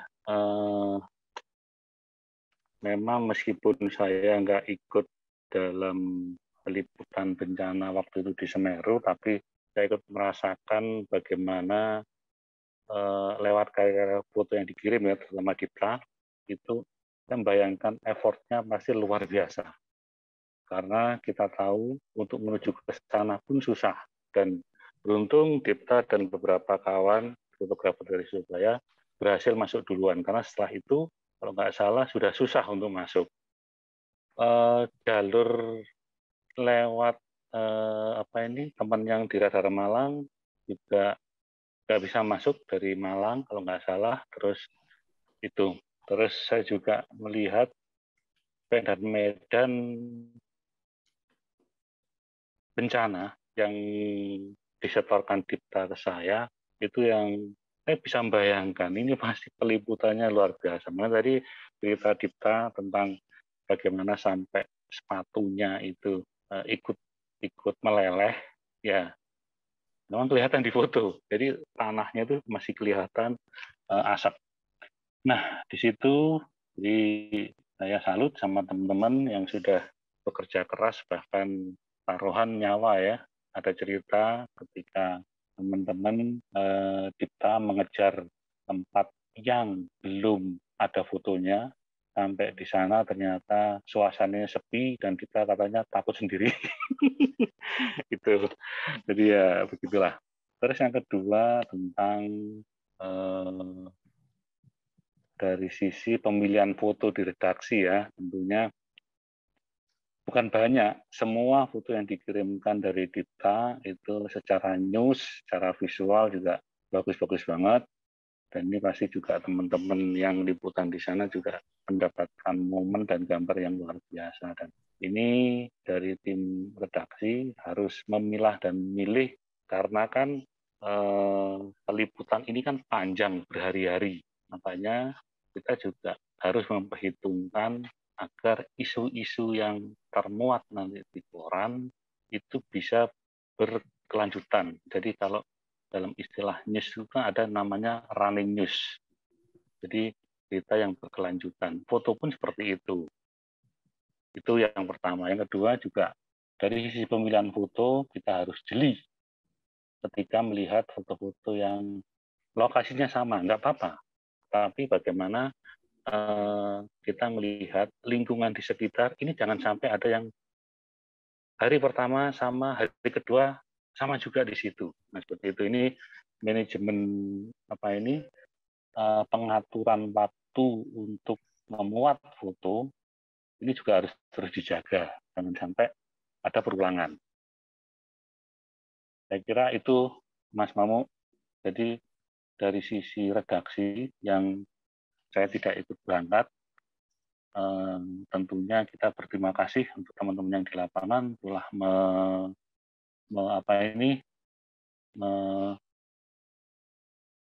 mengeluarkan segenap tenaga untuk effortnya luar biasa untuk mendapatkan gambar. Terus yang kedua itu tadi manajemen pengaturan pemuatan foto itu harus dijaga pula.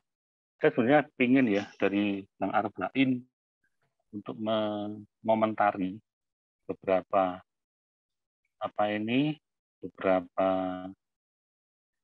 kejadian. Sekarang trennya kan gini Bang, bencana itu bahkan menjadi salah satu bahan postingan mungkin teman-teman untuk mejeng, untuk di medsos. Nah, ini meskipun tidak berada di situ, apa sebenarnya yang harus disikapi, Mas Arba'in? Saya sebenarnya pengen tahu pendapat itu sih. Sekian aja, Mas Amung. Ini 2004 waktu Oke, tsunami silakan. Aceh. 2004 waktu tsunami Aceh itu mayat kan bergunung-gunung. Bahkan wartawan pun bangga potret background-nya mayat yang bertumpuk-tumpuk itu ya, banyak.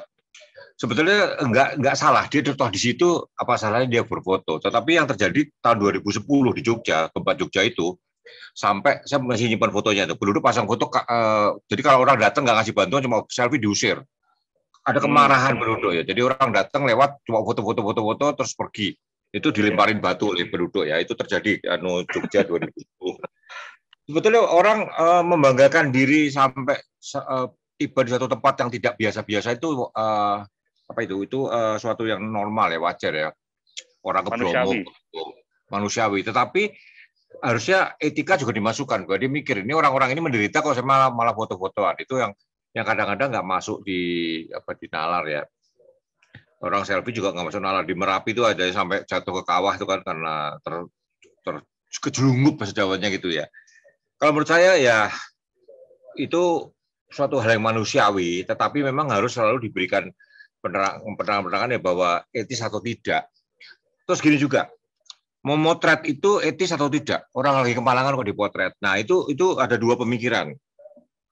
Saya itu pernah waktu suatu hari teman saya masa kecil itu meninggal tergilas truk ya, kepalanya gepeng separuh ya. Terus saya ke rumahnya, saya buka tuh kain batik itu, saya potret kepalanya yang melenjret itu. Wah, sekeluar teriak-teriak semua kan. Terus kayak dianggap saya itu nggak sopan banget. Tetapi 10 tahun atau 15 tahun kemudian, satu salah keluarganya, aku lihat kayak apa sih keadaan dia waktu itu, saya tunjukin fotonya. Oh, dulu kayak gitu ya, serem juga ya. Jadi gini, bukan selfie ya, memotret bencana atau memotret kesedihan orang lain itu bisa kita pandang dua hal. Satu, nggak sopan.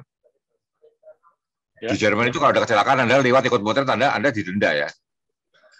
Tetapi memotret itu sebetulnya adalah merekam sejarah visual yang nggak mungkin terulang. Jadi kalau menurut saya, kalau Anda sebagai wartawan foto, apa yang bisa Anda potret adalah potret, karena itu suatu catatan visual yang setelah Anda jebret mungkin udah berubah lagi gitu loh. Jadi ingat, memotret itu salah satu bisa dipandang sebagai bahwa itu catatan visual. Tetapi harus diingat juga bahwa etika, jangan sampai Anda motret itu sampai ganggu orang lain ya. Artinya jenazah keluarga lagi taruh di atas meja, Anda naik ke atas meja ikut motret, ya itu ya nggak sopan ya. Intinya adalah memotret itu merekam secara visual. Itu yang harus kita camkan ya. Bukan masalah sopan, bukan masalah nggak sopan. Tetapi ada selfie di depan suatu bencana untuk kepentingan medsos, itu nggak benar. Kalau Anda memang memotret, potretnya suatu realita yang jadi catatan bagi Anda. Itu aja pendapat saya. Tapi Anda melarang orang selfie nggak bisa. Nggak bisa. Paling kayak orang Jogja itu lempari batu sekalian itu. Datang ke kampung ya, kamunya pura-pura Anda selfie, lemparin batu, mobilnya satu mobil kijang, saya ketemu mobil kijang putih penyok itu saya lihat fotonya waktu itu karya teman-teman ya, Jogja.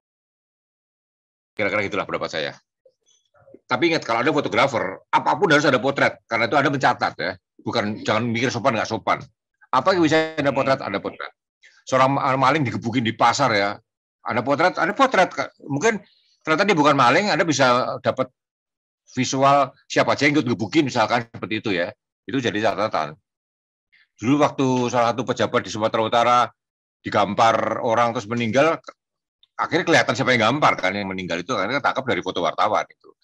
Jadi ingat, Anda memotret, kalau ada fotografer, potretlah apa yang bisa Anda potret. Ya, pemakaiannya itu urusan nanti. Tetapi kalau Anda berselfie di daerah bencana itu nggak benar. Oke, Mas Rafain. Sudah terjawab, Cak Begi. Oh, ya. Sudah sekali. Silakan dilanjutnya, deadline-nya nanti Pak Pemret bisa marah itu kalau nggak selesai. Ya, saya terima kasih Mas Cak Arba'in, Cak Begi. Saya langsung lanjut sebelum jam 9 ini ada note lagi di chat. Coba saya bacain ya.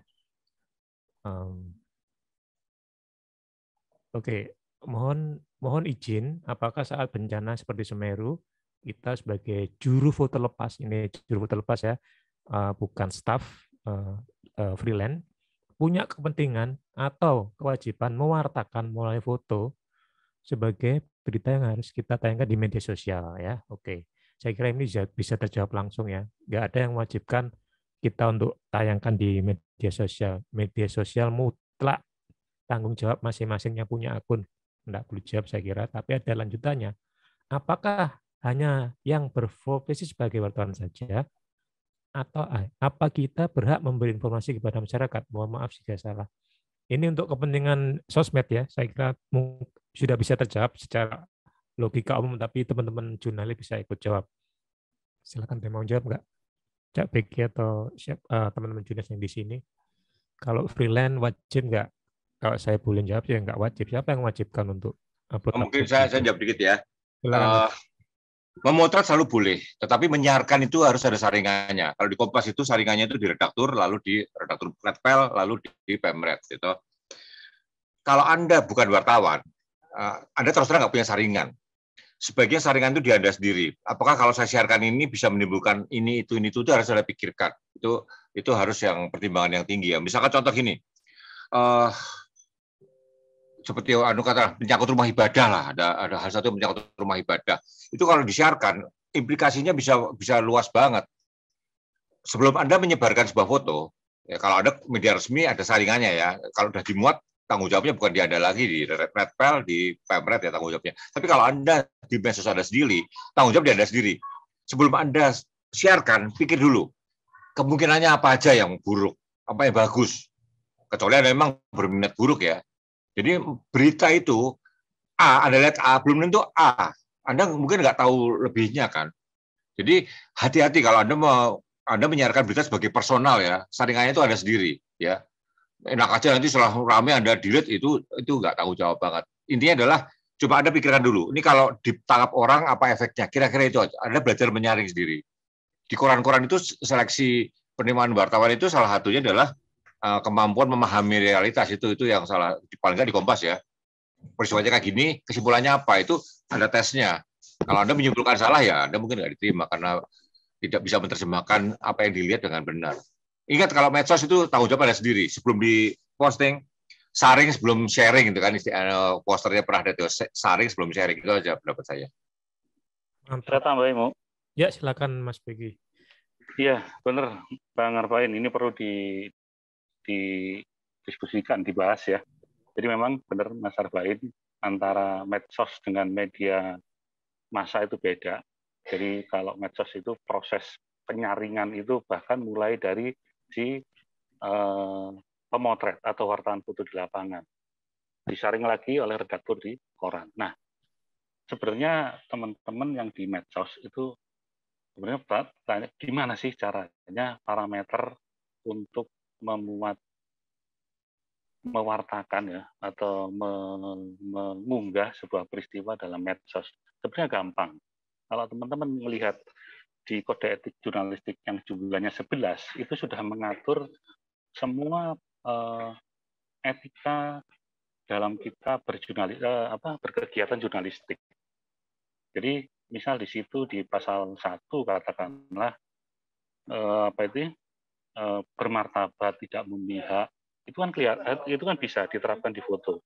Terus ada juga di pasal 3 tentang tidak menyiarkan sadisme. Nah itu kalau misal dikaitkan dengan foto bencana, nah kalau kita punya saringan diri sendiri, maka kita akan tahu. Kita tidak akan memotret atau apalagi mengunggah foto-foto yang misal korban yang melepuh semua tubuhnya. Tapi kalau kita tahu, ada etik yang mengatur itu, ya udah. Yang penting saya motret ada simbolisasi korban luka. Itu sudah cukup.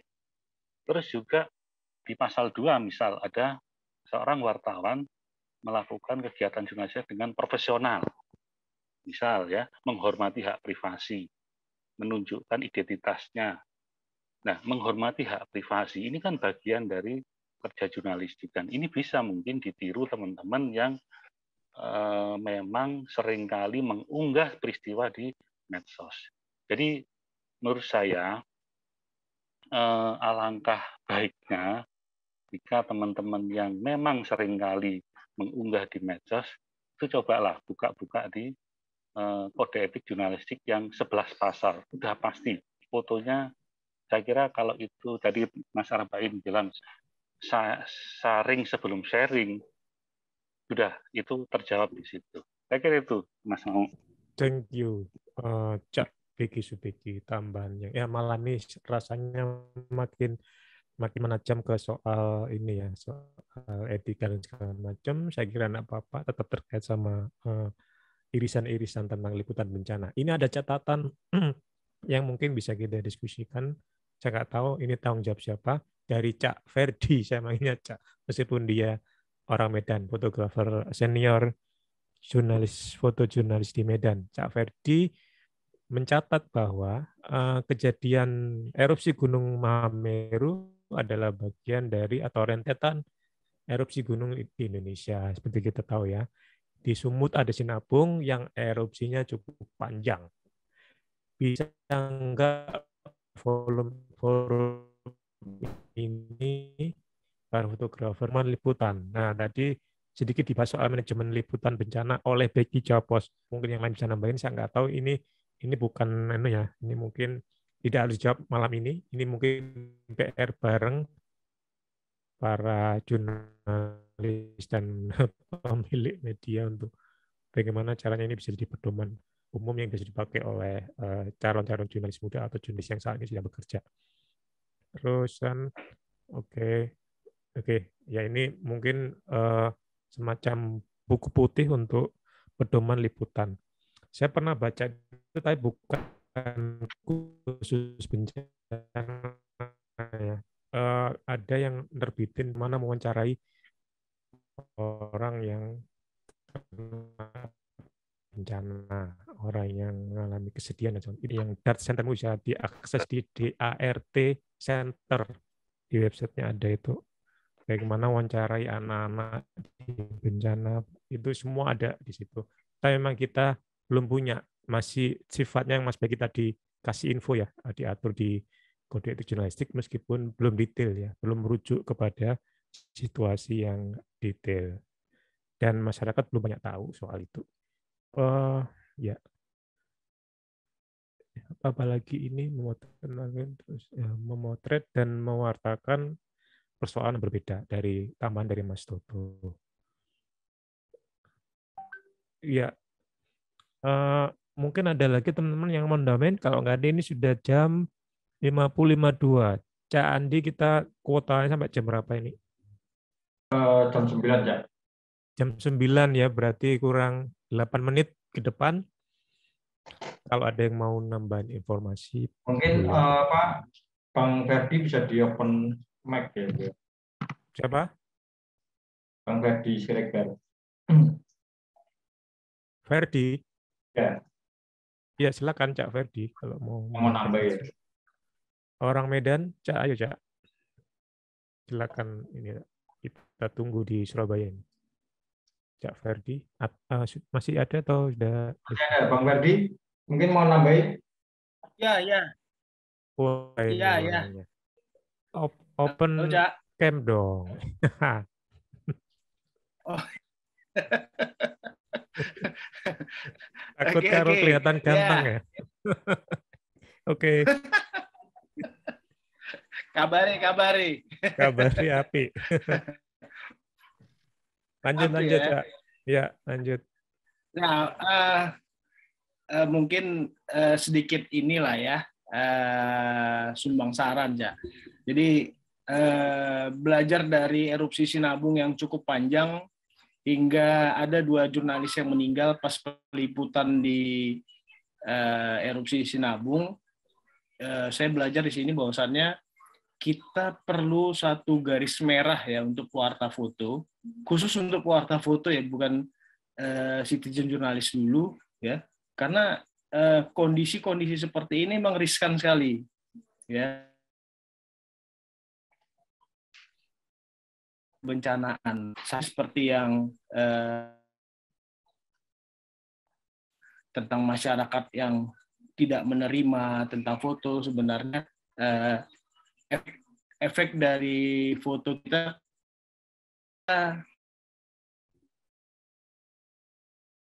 Cak Ferdi mungkin udah pakai video mungkin. Ya, videonya bisa dimatiin aja. Nantinya, tapi dalam kondisi yang kan. Ya. Ya, halo. Lanjut, Cak. Halo. Dengar, Ya, ya. terdengar ya? Ya. Ya, Halo. Bang Ferdi videonya dimatiin aja Bang, biar ada bandwidth-nya ada ini. Udah video udah. Ya, oke. Sip, lanjut.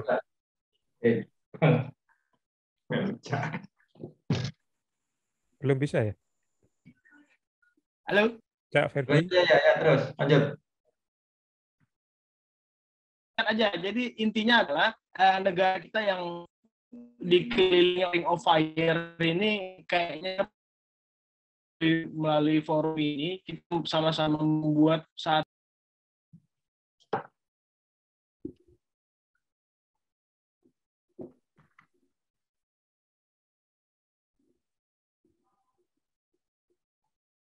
lagi hujan terus kali ya. Putus. Dan Cak Ferdi. Oke, mungkin udah bisa ditangkap maksudnya kan, Cak? Kita bacain dulu, ada note ini menarik dari siapa ini, Nurkolis. Oke ya, saya bacain buat soal di wilayah bencana. Kalau dari sudut pandang pelaku kebencanaan, yang terbaik saat ini adalah bukan momen-momen kesedihan, namun momen untuk semangat bangkit. Ya, ini PR buat para jurnalis, mungkin juga semuanya di Sinabung di Jawa Timur. Apa itu saya videonya ini yang ganggu. Apakah ada rencana untuk tadi Mas Beki bilang running news ya, melanjutkan cerita untuk mengambil nggak cuma kesedihan cuma akan membangkitkan semangat ya, menurunkan semangat, bukan semangat, tetapi gambar-gambar yang menumbuhkan harapan itu mungkin juga akan membangkitkan banyak semangat banyak orang. Ini catatan dari Mas Nurkolis, mungkin juga bisa jadi catatan semua fotografer atau jurnalis yang meliput pasca bencana gitu. Ya, ini Cak Ferdi, sinyalnya nyut-nyutan. Oke, aman Cak. Masih bisa lagi atau masih nyut-nyut ya? Udah bawa paramek nggak? Udah siapan lagi ini. Ya, bisa lagi Cak Ferdi? Kita lanjut? Ya. Ya, wis lanjut. Boleh. Belum saya bacain ini. Ya, lanjut. Ya, mumpung di sini ada Bang Arbain, Bang Beki ya, kayaknya di Indonesia kan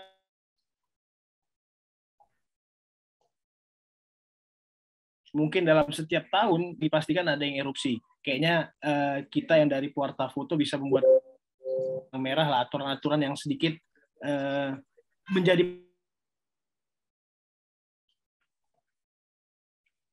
bencanaan, terutama nih ya, khususnya di erupsi gunung. Itu aja. Halo? Ya.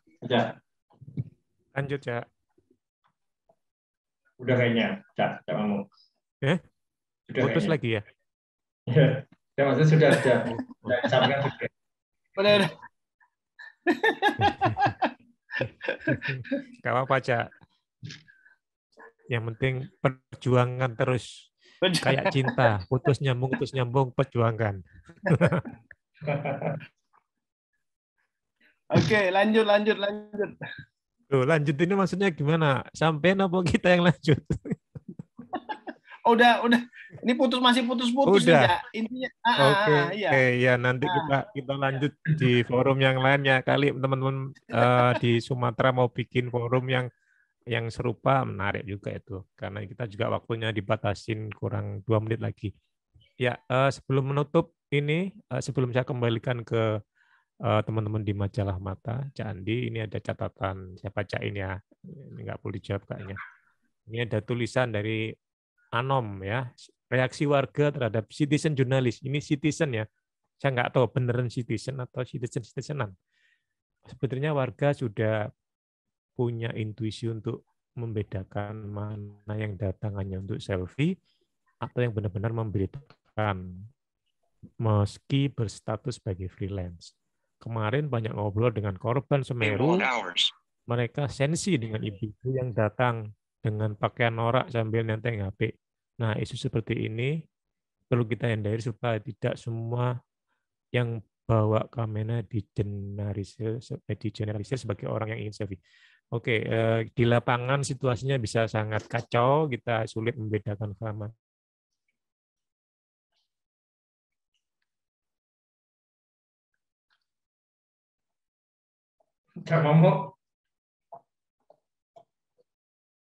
Kita bersama, bukan hanya jurnalis, setiap warga punya akses untuk ke situ.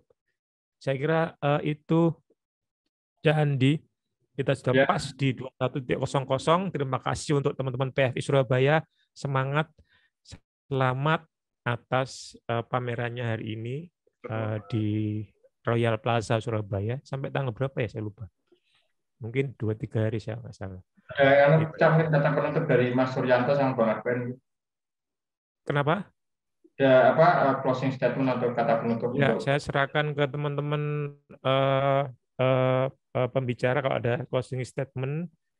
Kalau nggak ada, bisa saya serahkan untuk teman-teman di Majalah Mata.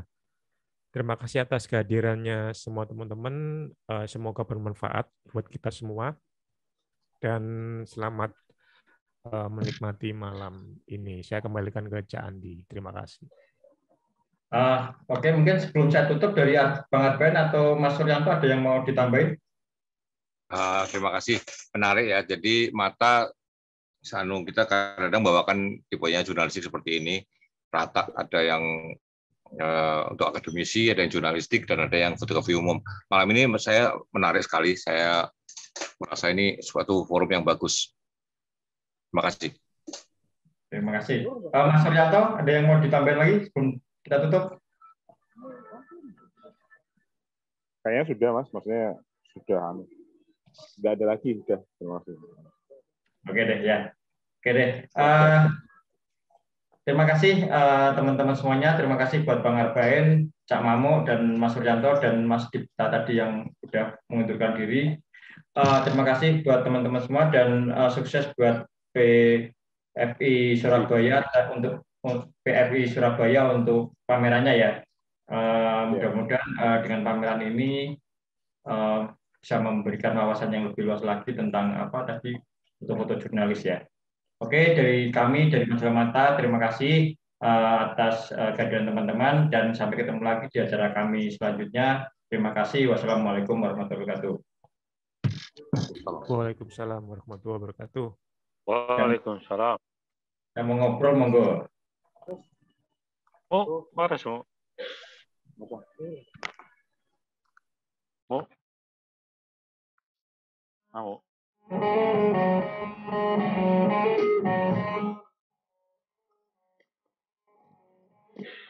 Pamuk wis ra ono Mas Beki. Pak Bim, Pak Bim. Hai.